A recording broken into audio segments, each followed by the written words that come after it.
Welcome all.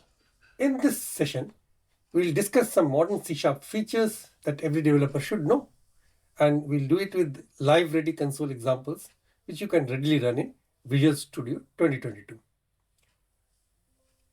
So what's in the agenda? These features like primary constructors, collection expressions, and Params collections provide cleaner syntax, reduced boilerplate, and more expressive constructors.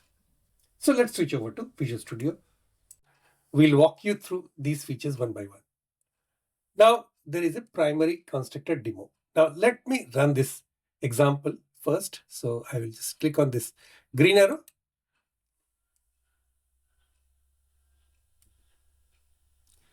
Now, it says that, C# feature demos, primary constructors 1, collection expression 1, 2, 3, 4, 5, 6. So choose a demo, say primary constructors. So it gives me an output. So I will start by selecting option 1 from our menu. Primary constructors are the biggest addition in C# 14, and they allow us to define constructor parameters directly on the class declaration itself. Instead of writing a full constructor block, we simply declare the parameters at the top of the class, and they immediately become usable throughout the entire class body. Now, in this primary constructor example, this is a invoice class, and here are invoice object takes 3 parameters, an ID and a decimal amount and a string customer. Okay, and we can use them directly in property getters. Okay, so actually sent to the class as a parameter these 3 fields, ID, amount, and customer. So, and I am using them directly in the property getters in computed values and then in the method also. So, all right. So, and in the console.writeLine, I got the invoice, customer, and amount, and with GST. So this is again like what we expected from the code. Invoice INV001, customer Kaushik, amount 200 with GST 230. So this came from this.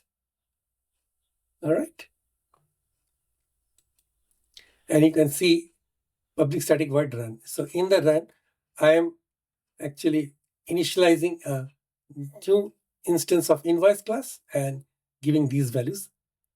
And in 001, 200 and Kaushik, and then calling the print method, which is printing as you just saw.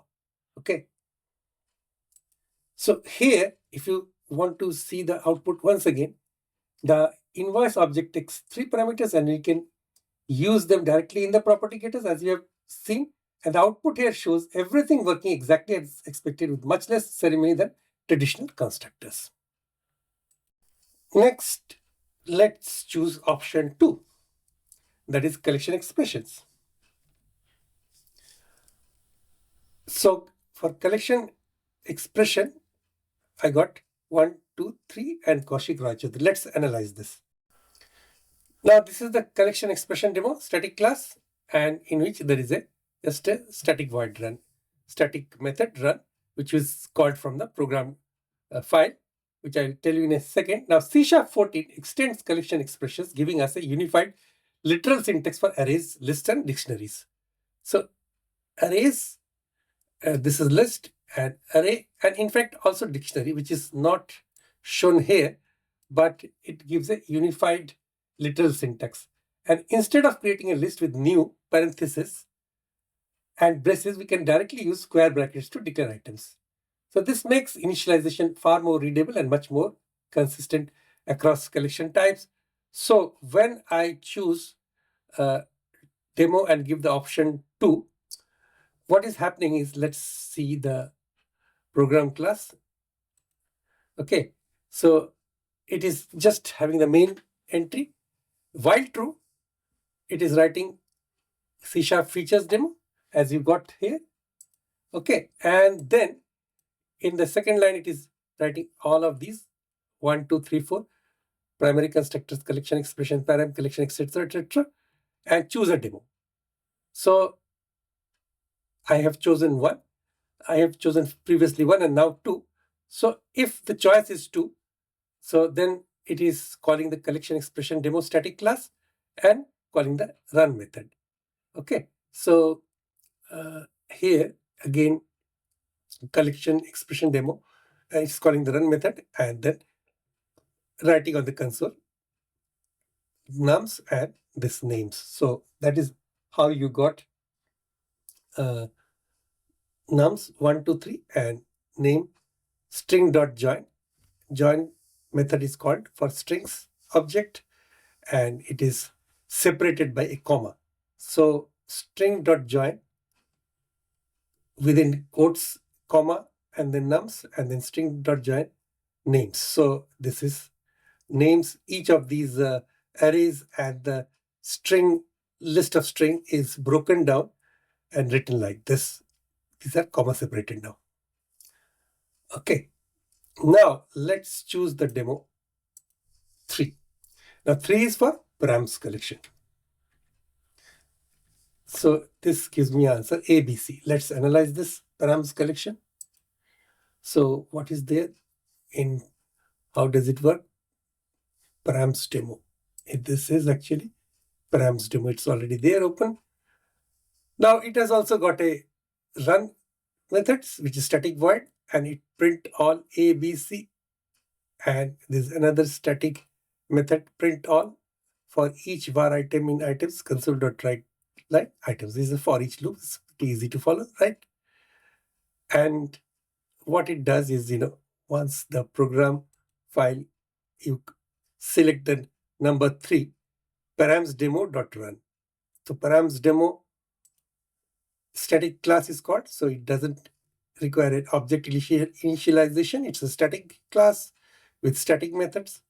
So when run method is called, it calls the print all method and it prints for every item in items, which is a list of string console.write line item. Okay, so it writes it on separate lines like this, A, B, C. So that's how it works. So what does it do? The params keywords has been extended to work naturally with collection expressions as well. Previously, params worked with only arrays. Now we can pass collections literals directly without wrapping them manually. This makes multi-item method calls feel cleaner and better aligned with modern C# syntax. So friends, here was our list of features available in the demo that I have just shown, and I have demonstrated the first 3 features with code example and all the benefit that it has over the previous version of C#, that is C# 13, primary constructors, collection expressions, and param collections. Now, lest this video gets too big, so I will take the rest of the 3 items, 3 features in lambda inference, required members, and inline arrays in the next part. And if you have liked this video, please do subscribe to the channel and give your valuable feedback. See you in the next lecture.